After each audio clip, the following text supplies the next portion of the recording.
It's a beautiful day that God has given unto us, and we are most delightful that we can be in His presence this morning.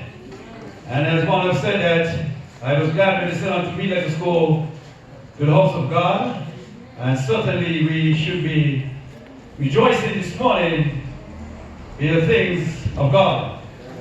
In our previous Bible reading this morning from Job chapter 2, and we will be looking at a few accounts of this book. And in Job chapter 2, as previously been read by Brother Junior, and so the word said from verse 7 to verse 10, he said, so when Satan went forth from the presence of the Lord, and smote Job his sores, both from the sole of his feet or foot unto his ground. And he took him a potsherd to scrape himself with oil. And he sat down among the ashes. Then said his wife unto him, thou still remain in thy integrity. Curse God and die. But he said unto her, thou speakest as one, the foolish woman speaketh.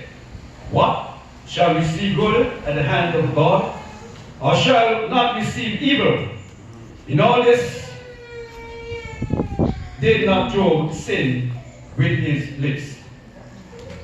Today's lesson, the title is simple.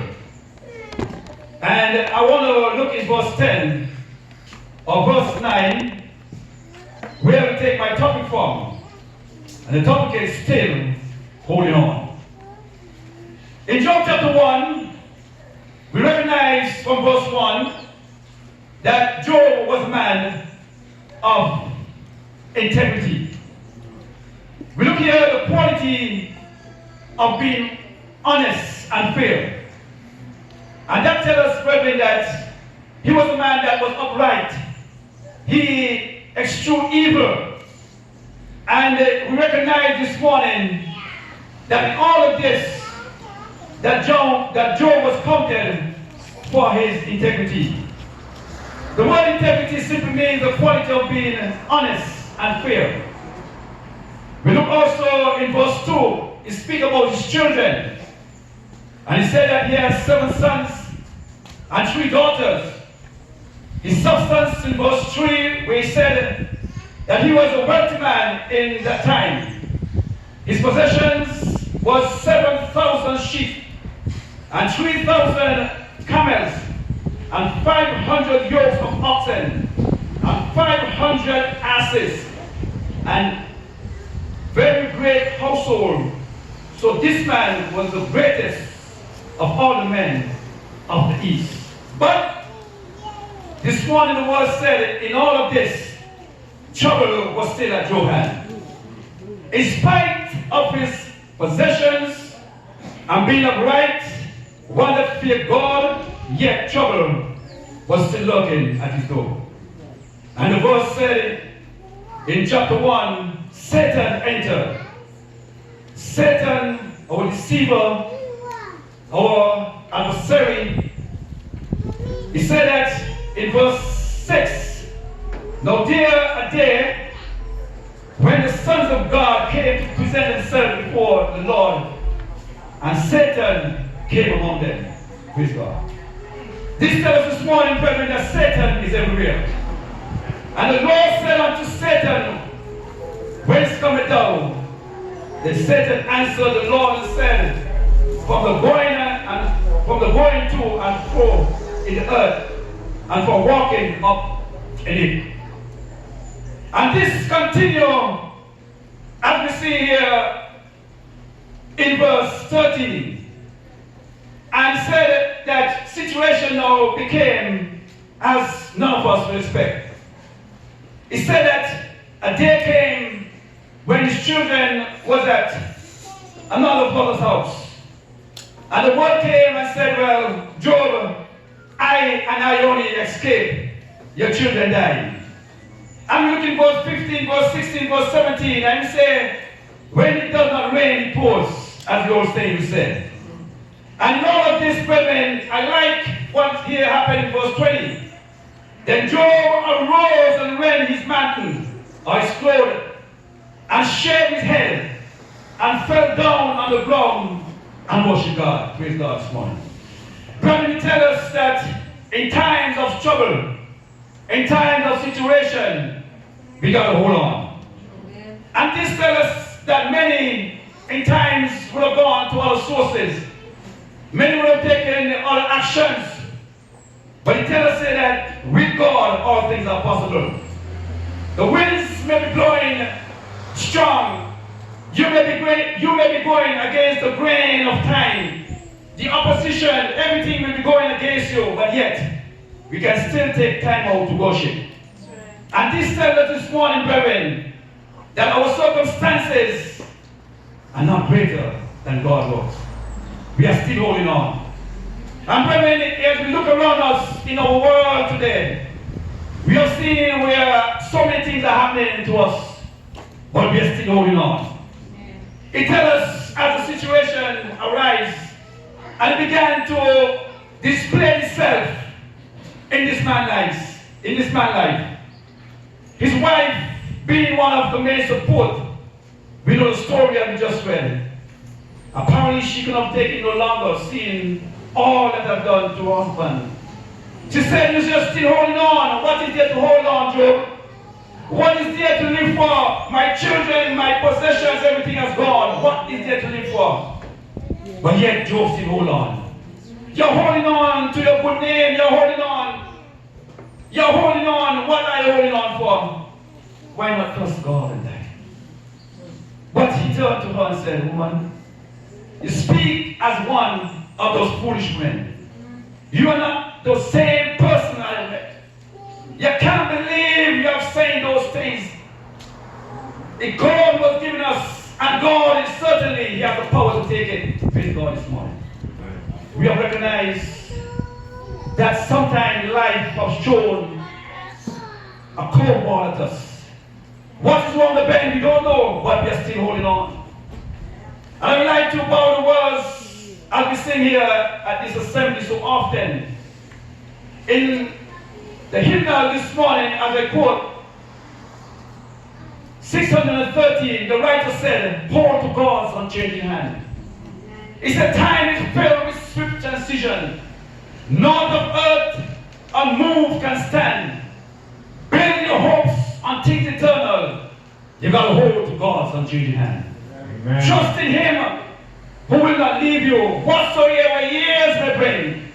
We don't know what the year may bring. We don't know our situation. But this time, we were about to lock down. But praise God, we have been freed from the lockdown. And so he said, the years, you don't know what it will bring. But whatsoever it may bring, if by early friends have forsaken, you got to still hold to God's unchanging hand. Amen. When your journey is completed, you see, brethren, this morning, you got to go through some suffering before you wear the crown. If you need to be healed, you got to be hurt first. Amen? Yeah. And so he said, when your journey is completed, if to God you have been true, if to God you have been true, we can say about Job, free and bright, your home in glory, your immortal soul with you. I got to say to this morning to us, we got to hold to God's unchanging hand. Amen. Brethren, this morning, as I end the quotation from the hymnal, why are we holding on? Why are you holding on? Why are you still holding on to your integrity, your good name? But the Proverbs writer said, a good name, your only thing that you live here on earth with is a good name. It's better than silver and gold. Yes, sir. Brethren, I want to share with us for many times several things that we need not to give up. We need not to give up because it worth it all. One songwriter said, when it's all said and done, it worth it all. Why should we still hold on to God's unchanging hand? Brethren, first Romans chapter 8 and verse 28 said, he said, all things working together for good to them that love the Lord. Amen. Sometimes we may ask, Lord, why me? But I said to us this morning, we should be saying, God, I thank you, it's me. In the book of John chapter 9, We even said, as a man that were born blind, one asked what happened. Is it because of his parents? Or he said no. He said that the work of God might be manifest in his life. Brethren, in all that we are going through, in all the turbulence, in all the wind blowing opposite direction, in spite of the forces, we are looking at this morning, all things will work together for good. Yes, to them that love the Lord. The psalmist said in Psalm 40 from verse 1 to verse 3, he said, I waited patiently for the Lord. He said, I cried, I waited patiently. My time, your time, our time may not be that of the Lord. He works in his own time. And the psalmist said that I was in a miry clay. My feet was not on solid rocks. I was going down, I was sinking. Someone heard my cry, someone heard my plea. The psalmist said from verse 1 to verse 3 said, and God have heard me, and he took me up of the clay, out of the miry clay. And he said, he planted my feet on a rock and established my going, verse 3. Amen. Brethren, we got to hold on. In spite of it, you got to hold on. Secondly, there is a great cloud of weakness. You know what it means to us this morning? It is telling us this morning in Hebrews chapter 12 verse 1, why am I still a Christian? Why don't you give it up? He said, no. Because chapter 11 of verse of Hebrews, it speaks to that of the great men who have gone through what they're going through. Every situation may not be the same, but the outcome of it is the same results. And that is of God, unchanging hand. And the Hebrew writer said, so we are compassed with so great a cloud of weakness. He said, let us lay aside every weight and sin that easily set us. He said, let us run the race with patience, but I'm still holding on. I'm still running. I'm still holding on. The journey may get longer. The light may be dim, but I'm still holding on. Amen. And the word said this morning, it says, so great a cloud of witness that made Abraham, Moses, Jacob, Isaac, men who have gone through, men who have been in the valley, men who have been in situation. He said, these men have cheered us on. Church, we got to still hold on. Thirdly, he said, Christ, verse 2 of the same chapter, he said, Christ, why are you holding on? Because Christ is my author and my finisher of my faith. In him I trust. The Hebrew writer said that the Lord will neither leave us nor forsake us. Brethren, that's why we got to hold on this morning. You've got to hold on to God's unchanging hand. For the God cannot lie. Every one of us as human are capable of lying, but God cannot lie. Right. Hebrews chapter 6 verse 18 and 19. He said two immutable things. It just cannot happen with God. You know why? I'm holding on. You know why we should hold on? God cannot lie. Titus 1 verse 2 speaks to that. But also 1 John chapter 2 verse 25 he said, listen my friends, listen church, that God promises us eternal life. God cannot lie. Why are you at this time of your Christian race want to give it up? Why do you want to give up that good treasure that lies in the Word of God this morning? The Word of God is telling us this morning that God cannot lie. Amen? And so, brethren, if God cannot lie, then why should I give up? Why should the church give up? Why should any one of us as brethren give up this race? He said, let us run this race. You got to run, brethren. And the race doesn't call if you're fit or how young you are. It doesn't matter. Anyone can run this race. Anyone can enter this race. You don't have feet, you can still run. You don't have eyes, you can still run. Brethren, what we are saying this morning from the Word of God, He's calling us to a better life. He's calling us from something that we can hold on to. He said, hold to God's unchanging hand. Brethren, we got to hold His hand. Yeah. It was said, and the author said, that there was two who was traveling. And he said at one time, you see just one set of footprints in the sand. Someone has took up someone to carry them. You see what happened here, brethren? When we reach a certain point in the distance of our journey, we cannot go anymore. So God is with us this morning to take us and to carry us. Amen? Amen. We have sing songs, we have recognized that God is telling us this morning. He said, build your hope. Build your hope until eternal. Yeah. Your friends, your family, David have said that when my mother and my father forsaken me, I'm still holding to God's unchanging hand. Brethren, Satan, fifthly, is real. Satan is real. Satan is real. 1 Peter chapter 5 from verse 7 to verse 9. He said, casting all our cares upon him, for he cared for us.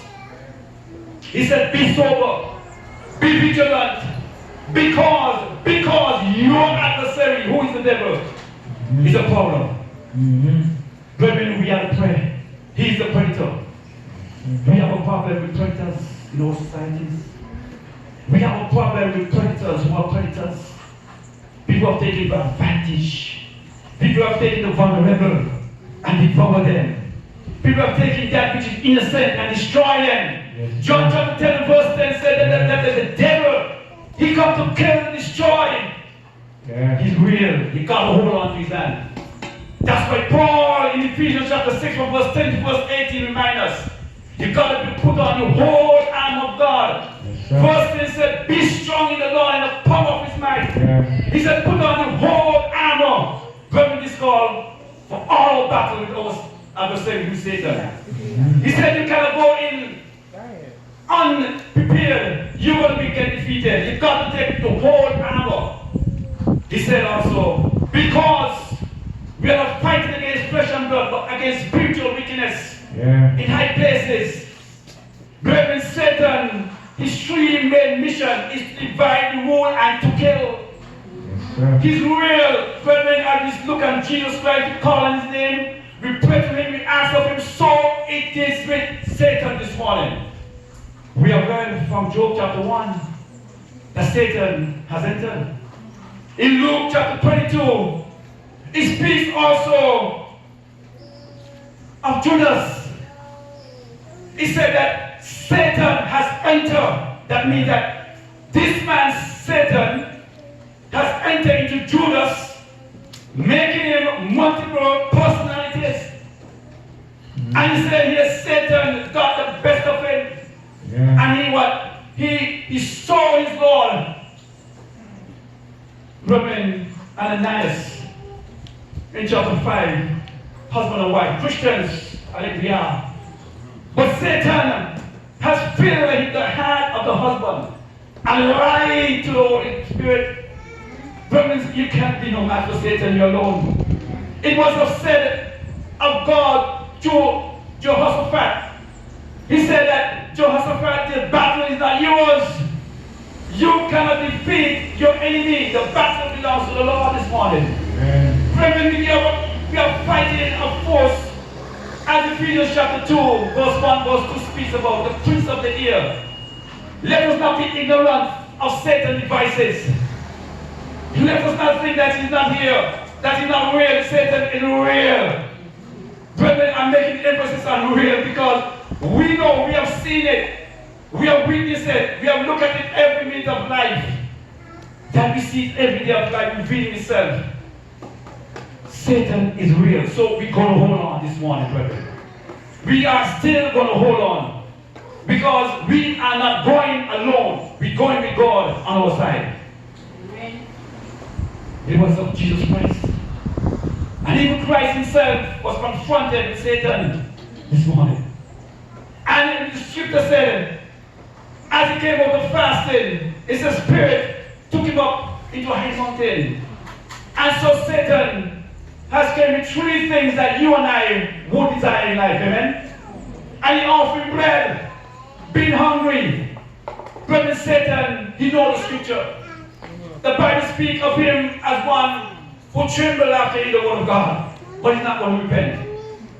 He said that as he took him up, he said, if thou be hungry, let this stone be cast into bread. But Jesus said, it is written. Brethren, if Satan is real, because there are some weapons this morning. And that's the word of God.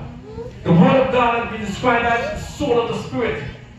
And he's showing all the kingdom of the world. He said, if thou only fell down or fall down and worship me, then all these will be yours. Power. Power and authority. But brethren, Satan is that will come with us. Come to us in a red suit. Or with a long tail, or with some horns or fork in his hand. He said he's going to use everything that he has. He's going to use from the least to the greatest. When we recognize this morning that because still hold on because he could have got to Jesus Christ, but he made an inroad in one of the closest friends to him who was Judas. But if he can't get you somewhere, he's going to get somewhere to you also. He's going to get some point that he can get to you. If I can't come to point A, I must come to point B. Because there's always a weak link in that situation. Why don't you curse God and die? Well, that was a weak link. That was a weak link. We recognize also Adam and Eve. If you eat of the fruit, you shall die. But here comes another man. Sweet talking. Yes. Sweet talking. Yes, sir. All men in this building, we know what we're looking at, brother. Amen. And you suit, you swoon, and you calm. But on the line is deceptions, amen? On the line is trickery. Yes, sir. And so Satan came and said, listen, I heard it, yes. I'm reading the conversation. If you eat of the fruit, you will not die. Brethren, we don't need to hear lots of words, just one word we're looking at. Word that is so soothing to the soul. Word that is so, it's let me say, this is what I want to hear. That's why Titus said, or Timothy, he said that some will depart from the faith. What? Because what? They come to the point that they're hearing something that can comfort them, make them comfortable in their sin. So they have itching ears, making yourself comfortable this morning. Brethren, you've got to hold on to God's unchanged hands. Because Satan is real. Satan is displaying along with angels. He has associates. He has company. He has agents. He's what we call, he's one that delegates the work. Reverend, sixthly, God has given us, or God has begun a good work in us. But what we are looking at this morning, I'm holding on. We are holding on because God has begun a good work in you. It gives you all reason to hold on to God's unchanging hand. Philippians chapter 1 and verse 6 speaks to that he that began a good work in you, what will happen? He will perform it this morning. Amen. What is our good work this morning? What is this good work this morning? 1 Corinthians chapter 15 and verse 58 said, my brethren, be steadfast, unmovable, always abound the work of the Lord, for as much as we know that our labors are not in vain. That's right. God has begun a good thing in us. Why should we give up this morning? Why we should forfeit that which we know is good? What is the good work? The good work we are called to show His praises. He said we are the light of the world, we are salt of the earth. So therefore He said, holding up the word of life, holding up that light, holding up the word of life, because He has begun a good work in us this morning. Brethren, the opposition, the enemy, the foe, you name it, will always continue. One have said that you can prevent the birds from laying in your head, but you can prevent the birds from flying over your head, amen? But brethren, what we are looking at this morning, that God has given us what it takes to perform and to continue in this journey. Seventhly and lastly, brethren, this morning, why should I give it up? I'm still holding on because heaven is my hope, amen? All when it's said and done, when the dust is clear and the smoke is settled and everything is clear, we want to make heaven our home. Amen. But it's not going to come by walking the path. It's not going to come easily. He said, with much tribulation we shall enter in. With much difficulties. Brethren, we know in life, if you want something, you know the opposition we go through. We know the heartaches, we know the We know all what it takes to accomplish, to make that second step into life. Jesus Christ said in John chapter 14, verse 1 to verse 3, he said, let not your heart be troubled. You know, sometimes our hearts are troubled. Not merely the physical, but the spiritual man of us. He said, let not your heart be troubled. If you believe in God, believe also in me. In my Father's house are many mansions, praise God, this morning. That when the journey here is ended, we can rest assured we have a home that will be lasting, a home that will be free. From Revelation chapter 21, verse 3 to verse 4, there will be no more heartaches, there will be no more pain, there will be no more suffering, because the former things have passed away. Brethren, you've got to hold on, because heaven must be your home this morning. Oh, yeah. In 2 Peter speaks to that. Chapter 3 and verse 13, he said, we have a new heaven and new earth where dwelleth righteousness. Yeah. Brethren, we should be hastening for that such hope this morning.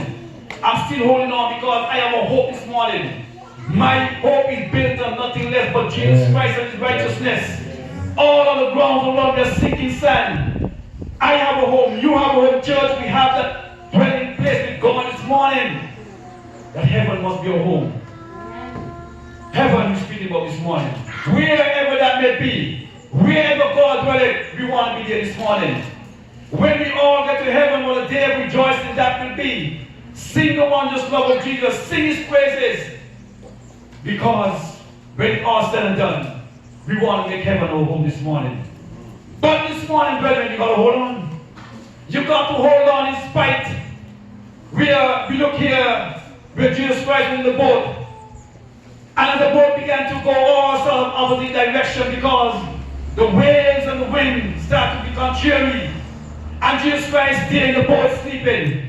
And his disciples got somewhat concerned and said, Lord, thou carest that thou would perish. And Jesus Christ arose and said, peace be still. Brethren, this tells us, you got to hold on. In life, there will be much wind blowing. In life, there will be difficulties. In life, there will be trials. In life, there will be persecution. In life, there will be trouble. And so, we probably was of Job this morning. And what Job said, even though he slay me, I'm going to still hold on. Amen? Even though he slay me, I'm going to still hold on to God's unchanging hand. You this morning, you may be thinking that you're going to a patch in your life that is dry. A time in your life that no one loves you, no one cares for you. You may be thinking that, Lord, why me? But God is calling you this morning. God is calling you this morning to hold on to His hand this morning. You can have the joy of everlasting life this morning. You can have that freedom. Your soul can rest assured in the arms of God that when it's all said and done, you will have well done. Thy good and faithful servant this morning. But you got to do something. God has done something. He said, for God so loved us that He gave us His Son, that in return, if we love Him, we shall have what? Everlasting life. So the opportunity this morning is for us. He said here that faith comes by hearing, and by hearing the word of God. You can have that faith in Jesus Christ by hearing the word of God. You can believe that Jesus Christ is the Son of God. He said you can repent of your sin, confess Jesus Christ is the Son of God, and be baptized. He said for many of us that were baptized into Jesus Christ, Galatians 3 verse 27, we are put on Christ. Because baptism, the purpose is for the remission of sin, it's for the cleansing, it's for the washing of the soul. Not just a bath, as Peter said, but it's an answer to a good conscience towards God this morning. Why not? You know, David said that many trust in horses and chariots, many trust in these material things, many trust in things that will be just have a limit. Why not trust in God this morning? Why not give us your hand and give Jesus Christ your heart this morning?